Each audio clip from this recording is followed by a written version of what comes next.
a trend. Escalation over and over of rhetoric in Trump fundraising emails.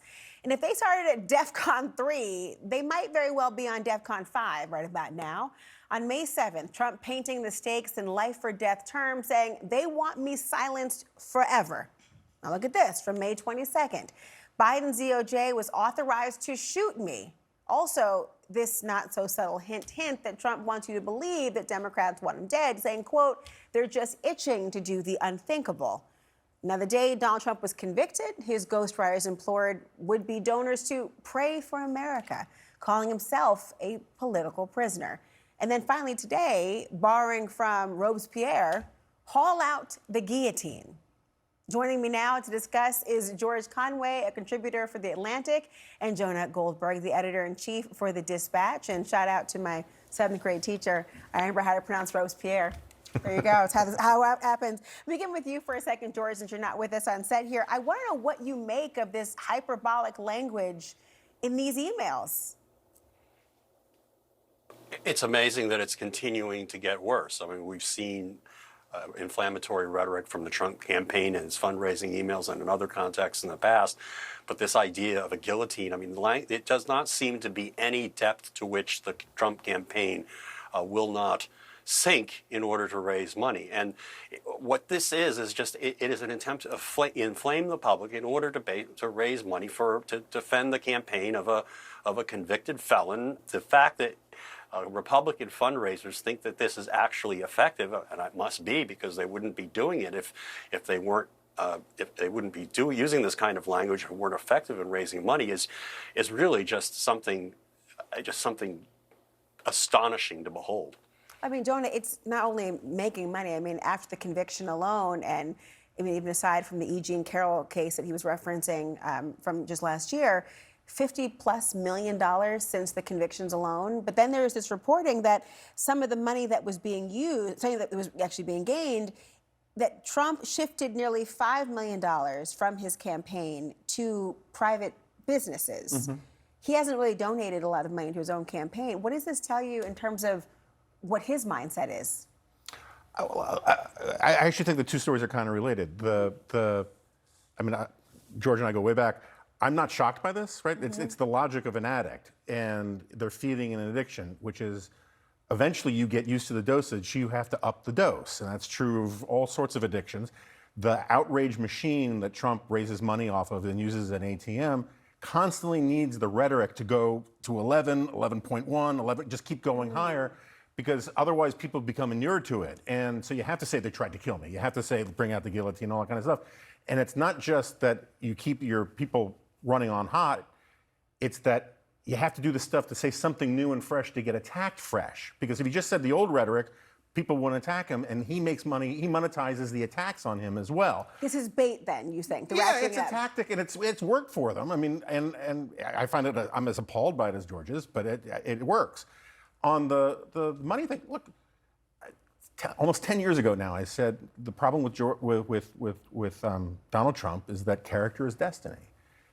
Donald Trump has always been a self-dealer. He has always tried to sort of earn a buck from every conceivable angle, squeeze every penny out of things. He did this as president, making money, monetizing the presidency. Why wouldn't he try to monetize his own campaign?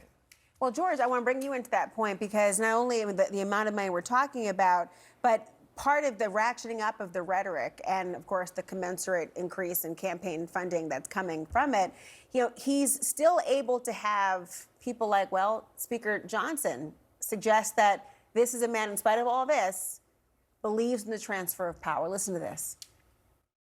Well, really, for the first time, Republicans are, both the House and Senate, meeting with him since the January 6th attack on the Capitol. Are you committed, or have you spoken to him about basically not doing anything like that again and committing to respecting the sort of American tradition of a peaceful transfer of presidency? Of course he respects that, and we all do, and we've all talked about it ad nauseum. Well, we talked about something ad nauseum, but not his respect for the transfer of power, George.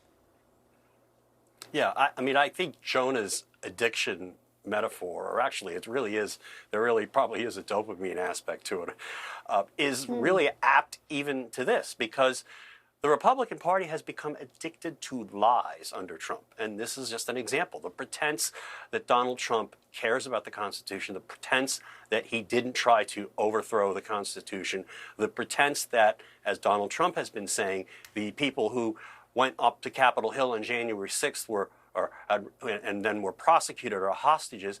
I mean, in light of that, it's just impossible to say that Donald Trump, with any honesty, to say that Donald Trump supports the Constitution and doesn't, and it's impossible to say that, and Speaker Johnson manages to do that, and he does that because the Republicans just lie casually now, and that's just become a way of life for the Republican Party. Jonah, what do you say to that? Because there are many who would look at this and say, well, hold on, which kind of Republican are you talking about? There's obviously some different identities within, some who sign up to emulate Donald Trump, and others who say, no, I'm still a part of the Republican Party. I see a vehicle that Donald Trump represents. What's your say?